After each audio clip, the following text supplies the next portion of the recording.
Hey everybody, this is Austin, And this is Jeff. and welcome back to another episode of the Bicknell&Shea podcast. Yes, sir. It is Sunday.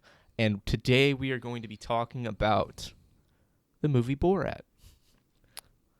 Wow, no lead up at all. No lead up at all. I just figured I'd just fling it out there. Why, you might be asking, why the fuck are Jeff and Austin going to talk about a shitty movie like Borat? From 14 years ago. Well, first of all, We wanted to do something differently this week. Since last week's Sunday episode kind of just went off the rails, we wanted to have, something specific to talk about, and so Jeff brought up doing a movie review. So the criteria was it had to be a movie that neither of us had seen before. It was a first time viewing. And kind of what had been relevant when we were talking about it was fucking the second Borat movie had just come out. And we're like, oh, we've never seen the first Borat movie. Let's watch that and talk about it 14 years later. I really wanted to do a movie review too because Austin has seen like zero fucking movies. So I was like, well, how can we talk about movies when Austin's never seen a movie? So we decided, fuck it, dude. Let's both watch the same movie that we both have never seen, and then we'll have the same amount of, knowledge on that movie. We could talk about it. And Austin did come up with Borat. I had zero. I literally just said, let's do a movie review. And I don't know if Austin had just seen like the previews to Borat 2, but he immediately said, let's do Borat. And I was like, fuck it, let's do Borat. I think I was literally like on Amazon, and like the whole, like header for the website is advertising Borat 2 because Amazon is the distributor of it. So like they were big in advertising. I'm like, that's, it's relevant to what's going on today. Yeah. But how do we talk about 2 without watching 1? So stay tuned for our fucking review of Borat 2 eventually. Yeah. Maybe in another 14 years. Yeah. What was I going to say? Dude, immediately after watching the movie, I went to sleep. I was like, went to go to sleep, and I checked my phone real quick. Dude, I got ads for Borat 2 just immediately after the movie. Just bombarded. But anyways, let's jump in. Let's start out with the main actor, Sacha Baron Cohen. I hope I'm saying his name. Hilarious. Hilarious dude. You want to give like a rundown on kind of what he does for a living, I guess? I mean, he's an actor for a living. / comedian. I'd say / comedian. Yeah. But he does a lot of he goes after certain kind of groups of people in order to make fun of them. Like the whole premise of Borat is that he's kind of like trying to expose American, prejudices that, like just Americans hold. But I haven't seen like all of his movies. I have seen The Dictator. I haven't. Was that pretty good? It's funny. Yes, it's very funny. Okay. But he, I'm no expert on the subject, but he, kind of creates these like really over the top, stereotypical characters. And then he sees what kind of reactions he can draw out of people. He does a lot of like pranks and stunts and stuff like that, especially for, some of his movies. Yeah. Borat is a mockumentary. So, it's a movie made in the style of what would be a documentary, but the whole thing's faked. It's fake. It's real. Like the scenes that were filmed with a lot of people were real. Like those are real reactions to people thinking that Borat was a real person, from Kazakhstan filming a real documentary, and they were a part of it. They had no idea it was satire or anything. So the reactions are genuine, but the whole premise is, it's fake. Should we give a little... I guess we should throw out the plot for anybody that hasn't seen it and they're going, what the fuck are they talking about? So Borat, the main character, Sacha Baron Cohen plays, is from Kazakhstan, and it starts out in his home country, and he's going to make this documentary where he goes to the United States, and he wants to become Americanized, I guess. He wants to learn the culture and bring it back to Kazakhstan because, a lot of those places are, oh, America, best country in the world. That's what he says. So he wants to like take those ideas and bring them back. So he heads out, and he goes on this trip throughout the U.S. So he starts out in New York City. It opens up with him in this with this speech coach, almost like the speech coach. He's a comedian speech coach, so he's like trying to teach him, just like English comedy, Yeah, American comedy. American comedy types of jokes and things like that. And he's trying to teach him like the pause not joke, where you say like, Hey Austin's Jeff, nice buzz cut. Not. Yeah, like that. And he's failing to figure that out. But anyways, and he starts to go to these different groups. After that he hits a feminist group, and he's just like shitting on feminists, like talking about in his home country like how they don't let women do anything. And so he starts going from these groups, these social groups, and these, I guess he hits on minority groups too, but he starts going from group to group to group, and then he goes back to his hotel and he sees fucking Baywatch, and he sees Pamela Anderson on Baywatch, and he's like, oh my God, I'm fucking in love with this chick, blah, blah, blah. He's like, I must find Pamela Anderson, but he says CJ because that's her character name in Baywatch. So they end up going on this trip through the U.S. to find Pamela Anderson. So that kind of like stokes their journey. From New York to California, a road trip in a fucking broken down old ice cream truck. Mm-hmm. God, I love there. He needs a car to get from New York to California. And when they filmed this was back when fucking Hummers were so popular. Like everybody wanted a Hummer. So he goes to this dealership. I think it was Chevy Dodge dealership. I don't fucking know. Just some big dealership, some big GM type of dealership. And he goes up to like the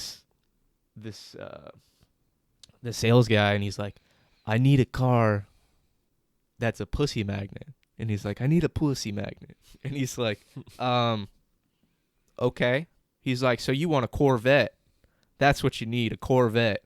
And he's like, yeah. And he's like, or, you know what? You might need a Hummer. So apparently Corvettes and Hummers were the pussy magnets back in 2005, 2006. Yeah. But I don't know. We kind of went off on a tangent. How do you want to keep going through this? You want to just keep going through the plot? Just there's no fucking tangents here. It's all valid. Gotcha. But the thing is, like, pretty much every interaction in the film, except with Pam Anderson, which she was in on the joke. Mm-hmm. Obviously, you were never gonna, get that, ending or scene in the film without that. But everyone else, these are like real people. So the guy, he's taking driving lessons, right, from this guy, and he's like, yelling at people out the window and like trying to drink while driving, and the guy's like, trying to be incredibly patient with them because this is a real driving instructor. Yeah. Like, just, people really thinking that this is some guy from Kazakhstan who has no clue about American society. Mm-hmm. And then the guy in the dealership, he's like, are you going to install the pussy magnet in this car, or does it come with it? And it's like, no, that's the pussy magnet's not a thing. The car is a pussy magnet. So it doesn't have a pussy magnet. No. And like, people genuinely trying to be patient and like communicate with him, get him money. It's very funny in a lot of these situations, and some people do a lot better job of it than others. I was super surprised at how patient some of the people were. One of the biggest ones that I was surprised at was when he goes into this antique shop because he wants to buy something special for Pamela Anderson, and he goes in. There's all sorts of antique dishes, a lamp, all sorts of shit, just breakable shit. And there's this little toy truck on the ground. And so, like, mid-conversation he's having with this older antique shop owner, Borat steps on the truck and pretends like he like falls, and he just starts knocking shit over, like left and right, left and right. Bull in a china shop. Dude, just breaking all sorts of shit. And the old guy didn't even like... It almost didn't even faze him. I feel like it didn't faze him because in his mind he knew, yeah, this motherfucker's paying for all this shit. But it was like, dude, I don't know how some of these people kept straight faces the whole time. But it's okay. That guy had a bunch of Confederate shit in his shop, so don't feel too bad. Yeah, that was funny. He's like, why do you guys have this flag on everything? And I'm gonna use shitty fucking Borat accent as well as I can, but and he's like, "Oh, we like our heritage down here in the South," or some shit, some racist shit like that. But so what was your favorite part in the movie? What do you think I guess like the funniest or your favorite part of the movie was? One that I laughed at the most was when he is talking to the group of like gangsters. Oh yeah. So he's down. I think they're in like kind of like Atlanta or somewhere like that. Kind of in the South. And it's a group of like kind of gangster guys. They're black. Not that makes a difference, but so he's like, "Oh, teach me to talk like you. Teach me to dress like you." So like they have him like pull his pants down, past his ass cheeks, and like he's all talking like a gangster, and he goes into this hotel and he's like trying to get a room and they're like, "So you need to get out of here. You need to leave." Yeah, that shit was hilarious.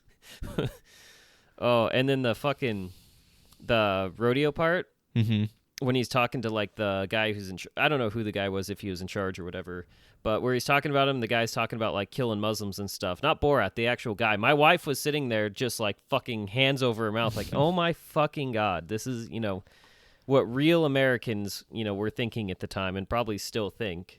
Yeah. It's one of the reasons my wife says she will never return to the South no matter what happens. Yeah. Dude, it's so crazy to think just the shit that can happen. Like if he obviously he filmed a new one, but if he filmed that first one in 2020, I feel like the reactions would have been just like off the fucking chart. Like just insane. I feel like people would have just raged. Yeah, like a lot of things, it's one of those types of movies that wouldn't be able to be made today because kind of in a general sense, society has changed since then. I know there are still a lot of those fuck-faced people out there like that rodeo guy. Oh, we need to kill all them Muslims. I mean, it's literally, what he says. Yeah. But, he brings up like mental retardation a lot. He talks a lot about like gay people, so much that he goes to a gay pride parade and brings a couple guys back to his room. And then when he's talking to it was like a Republican, like a senator or some congressperson, he's like, "Those are homosexuals," and he's like, oh my God, like just not putting two and two together to fuck with people. Yeah, just super funny. Oh dude, it was so fucking funny too.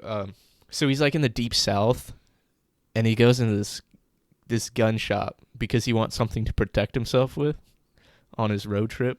I can't remember if he got like threatened by somebody or something, but he wanted to get something to protect himself. So he goes in and he's like, "I need something. What would you buy?" God, dude, I can't do the accent at all. It's not fresh in my fucking head. But he asked the gun shop owner what would be good for protecting himself against the Jews, which, by the way, Sacha Baron Cohen is Jewish. Yeah. So this is not an anti-Semitic thing. Like he's trying to bring out other people's reactions. But he's like, what's the best gun to kill the Jews? And he hands him a fucking gold-plated Desert Eagle. Like that's his pick. Yeah. It was fucking hilarious. And the best way to like shut down this is just a racist movie is being I don't know what word I want to use.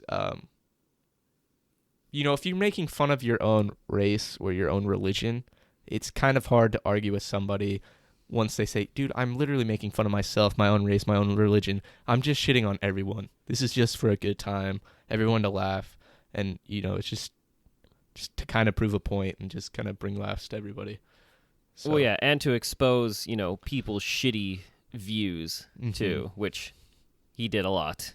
Yeah. Fuck, dude, it was hilarious too when he got into that RV with the frat guys, boys. The southern frat guys. He starts hitchhiking because he loses his buddy.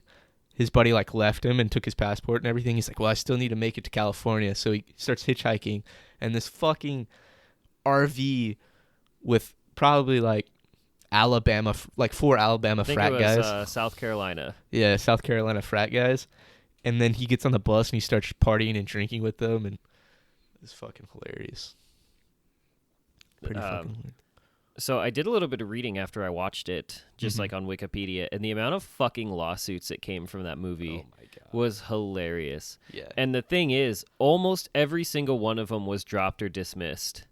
Like 2 of those frat guys sued for like defamation. It's like, hey, you guys are the ones that said the racist shit. Like they're talking about like, oh, country would be better if we had slaves still. I wish we still had slaves. That's what 2 of them said. Yeah. So it's like, you're the one fucking defaming yourself, idiot. Yeah, it was pretty fucking ridiculous. It's funny because they get kicked out of that hotel and they go to this little bed and breakfast, right? And the whole like point of the movie is that like they're terrified of Jewish people. So that's why he's like talking, trying to buy the gun and all that sort of stuff. But they go into this bed and breakfast and the couple that are running it are Jewish people. And she has like paintings of Jewish people and the guy's wearing a yarmulke and everything. And like they released a statement saying that like like outside of them filming the movie, like they were really kind and polite and just like good guests, like, and then obviously the filming was for the movie, but so it's not like he was legitimately an asshole to people, but his behavior brought out the asshole in people. The one part where he was really shitting on people was he goes to this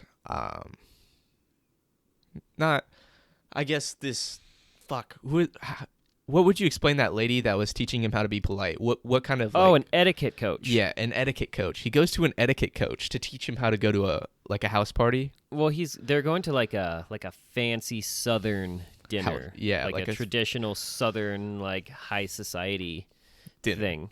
Yeah. And so he's like getting these tips from her, and they're like pairing the movie perfectly. So they're like showing him asking like how to use the restroom to the etiquette coach, and then they pan back to him in the actual dinner party. And the dinner party is him, and then there's 3 couples, and they're like older couples. Old white Southern couples. Yeah, and they're probably like 60s. I'd probably say mid 60s, right around there. And he's like slowly turning it up as the party goes on. Like he's slowly just kind of pushing his boundaries.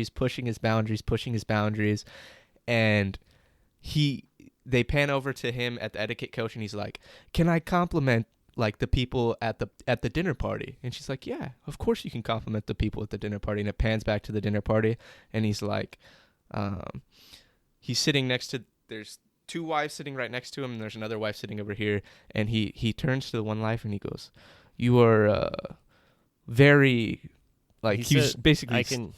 He says, "You have a gentle face and you have like a erotic physique," right? Erotic physique.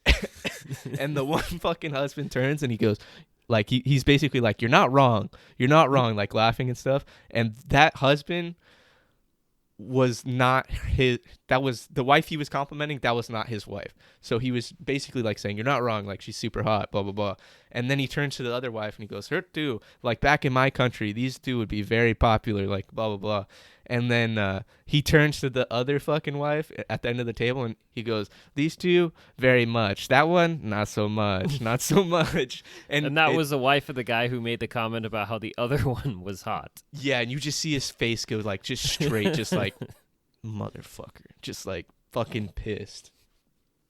And the one lady though, in the red coat, literally one of the most patient people through the whole movie, because she's like, "Oh, well, you wouldn't, say that," because like the one guy is like, "Oh, I'm retired," and he's like, "Oh, you're retarded, I'm so sorry," or whatever. Yeah. She's like, no, like trying to make a big deal about it, and then he's like, trying to go to the bathroom, and he comes back with the bag of his own shit, and she literally takes him to the bathroom, tells him like, "You shit in the toilet," and then like showing him how to wipe his own ass with toilet paper. Like she was so patient and tried really hard. Yeah. To get him to understand. Yeah. So kudos to that one lady. Yeah, and then he finally just peaked. He fucking just peaked at the party. So he goes up to the restroom. Or no, he asked to use the telephone or some shit like that. I can't remember. Oh, and he calls a prostitute. Dude, he had ripped out the page from the like paper, and it was a prostitute, and he calls it and invites her to the party. And it's a deep Southern party, like an older deep Southern party, and the prostitute is African American, and she shows up, and he like invites her in and everything. And dude, as soon as she comes in, and she's dressed like, dude, in nothing, like a crop top, right, just showing everything. Pretty much, she's showing everything but her nipples and her vagina. And as soon as she comes in, that dude that he made, the husband that he shit on his wife, he immediately was like, all right, I'm good. I'm out of here. Thank you very much. Whatever. And he fucking just storms out. Even without his wife. He was a church pastor, too, is what he said. Yeah. But I gotta touch on the church thing for just a second, because nothing in that movie disturbed me. And we're talking about a movie that has a naked fight scene between Borat and his producer, who's probably a 400-pound man. They're both just fucking covered in hair. You see his dick, you see his balls. A full-on nude fight scene between them. And what disturbed me more than that was what happened in that fucking church scene. Oh my God. So I don't know exactly where this was filmed. I don't know, because it kind of like shows a map of like where he's gone, and it doesn't always specify like where certain things have taken place. Like he spends the night outside this church, and then he goes in during the day, and they're having some big meeting, and it's one of those, obviously like some sort of mega church where they have all these guests, and like people are out they're dancing up and down the aisles and doing all this shit, and oh my God, when they're fucking like, they bring him up. He's like, I have pain in my heart, Pamela Anderson, whatever, right? He's like, and he's very obviously like baiting them, right? Yeah. Like he's playing into all the things that they want to hear.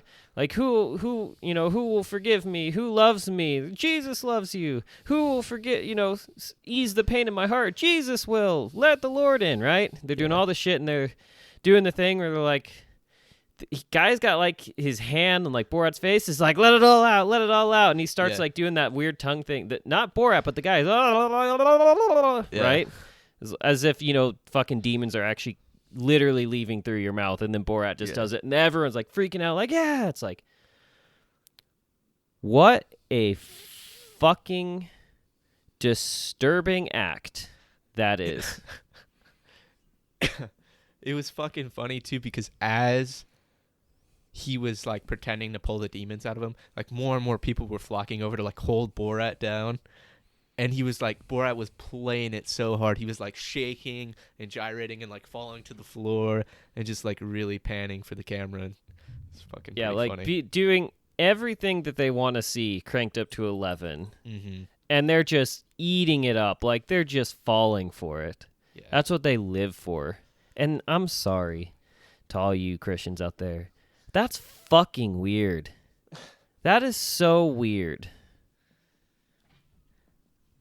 It was funny. It was very funny. He didn't shit on anyone though. Like he didn't really make fun of anyone. He just brought out what they do. He let them make fun of themselves. Yes. Expertly. Very well. And he showed how much that they're so, like, this is how, like, they're so kind of indoctrinated into this that, like, they just fell for his act immediately. Yep. And then I read something about the movie. I don't know if it was about 2 or, because Austin and I have only seen number 1, but it said that he actually made a donation to the church. I don't know if it was the church in number 1 or if there's a church in number 2 or whatever fucking Borat it is. But he made a $100K donation to the church. So I wonder, I would assume they would be the most upset out of everyone. But Austin's typing away. He's looking something up. Another fucking, go ahead. That's from Borat too. So you're off your mark a little bit. Gotcha. Dude, I don't know how. So the car he ends up buying and trekking across the whole United States is this shitty ice cream truck. This just old school, disturbing ice cream truck. And since he can't buy a gun, him and his buddy end up going to this exotic animal park, and they buy a fucking bear as protection, and they put it in the back of the ice cream truck and drive it around. It's pretty fucking funny. I also looked up that Seth Rogen and fuck, I can't remember the other guy's name. Do you know the guy that's prominent in South Park? Ooh, no. I'm not South Park knowledgeable. But they were big underwriters for this, kind of lining up the jokes and everything.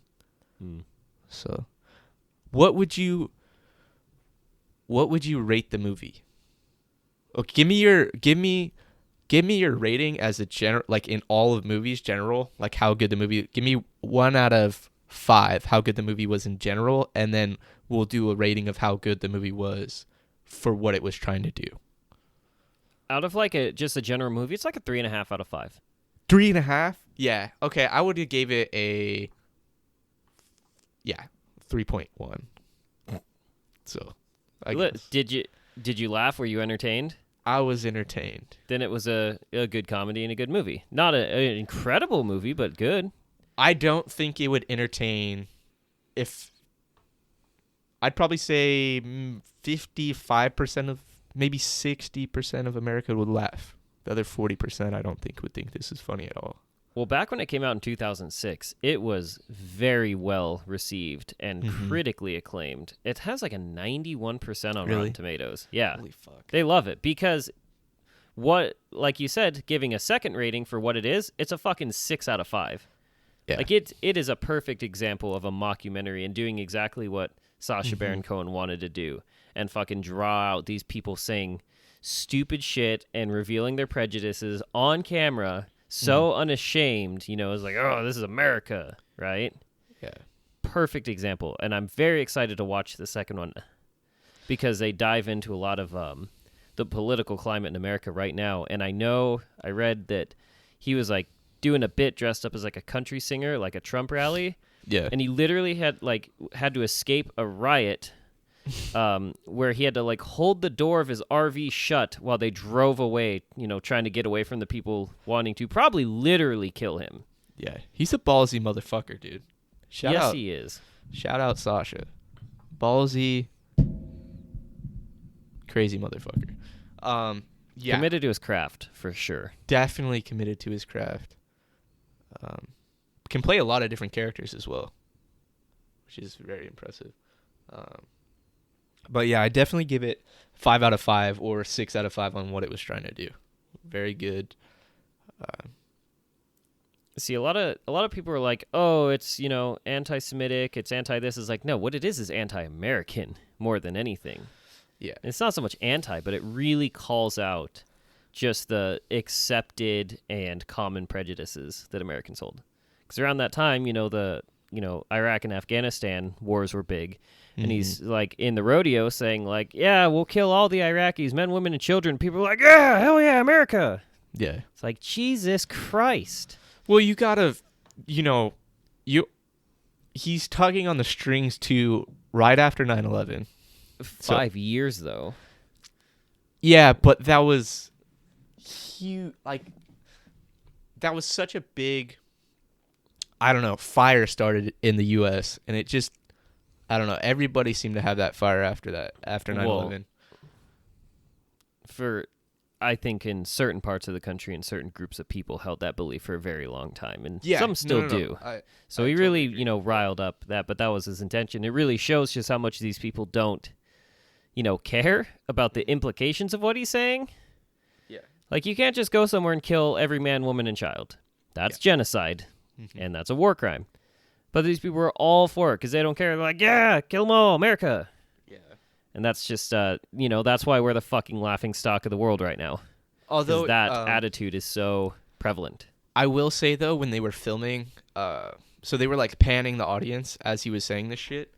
And there was one Southern couple, like, they were showing him, and, like, they clapped at the first one and then the second. And then, like, he said that whole kill every man, woman, and child, and like nuke every, like basically kill everyone. And then the husband like kind of looked at his wife and was like kind of looking around with his eyes and like clapped once, maybe twice, and he was like, what the fuck, where is this going? He was definitely trying to blend into the other people who were just eating it up. Yeah. Fuck. This is America, ladies and gentlemen. Yep. Man, we chose a very political, social problem type of movie to talk about. I think the first one is mainly a social thing, and then I think the second one is more politically focused, which is why we need to watch that one, especially now that the election is in 2 days. Yeah, I say we hit that later. I don't know if we should really tug on that right away. If there's any later to come back to. Yeah. A little worried about how things are going. What was I going to say? So we decided to do this, and if it goes well, Austin and I both enjoyed watching the movie, and I've had a blast on this podcast just kind of discussing. We've had like a solid topic to really talk about. So we plan on doing this a little more often, maybe once a month or so. So we'll see how it plays out with you guys. I think to wrap this up, we should finish off how the movie ended. Spoiler alert to anyone out there that hasn't seen If Borat. you haven't watched the movie in 14 years like we had, it's that's your fault. Yeah, there's no longer a spoiler alert. So he tries to kidnap Pamela Anderson. I love how you just go straight into the point. I set it up. I like elaborate. I set up this story, and you're like, yeah, he fucking tries to kidnap Pamela Anderson, and he chases her through the fucking parking lot with a sack, and then he gets captured by security and tased, and that's that. Yep. That is that. And but then she was the only one in on the joke, so that Yeah. wasn't like a legitimate assault. Yeah. So I heard there was 4 people in on it. Actors. I guess actors, because obviously the people filming and a couple other people need to be in on it. But 4 actors, main actors, in on it. And then they actually set up a fake production company that had a website and everything. Yeah, and they'd send these people like, oh yeah, Borat.Kazakhstan or whatever. Yeah. And that's how like he got booked on like news stations and. Oh my god, dude! Genius. I can't believe they let him on the fucking news. Oh my god. This movie's fucking hilarious. To very very end, he goes back and marries a prostitute and brings her back to Kazakhstan, and they live happily ever after. Yep. So it's a fairy tale at the end as well. Great movie. They touch on everything. They really pull on your heartstrings. It's a romantic. It's a comedy. It's a satire. It's a fucking documentary. It's everything. It's a shockumentary. You're meant to be like, oh my god. Yeah, and you definitely go, oh my fucking god. So that wraps this episode, everyone. We appreciate you listening. If you're too sensitive to this, then maybe you shouldn't fucking listen to us. I might as well just fucking throw that out there. This isn't our first foray into offensive material. So if you followed us this far and you all of a sudden don't like this, I don't know what to tell you. Yeah. We love you. We hate to see you go. We hope you come back. But don't let the door hit you. Actually, do let the door hit you. So, anyways, deuces, everybody. Have a great Sunday. We'll see you on Raw Dog Wednesday. Yep. Later, everybody.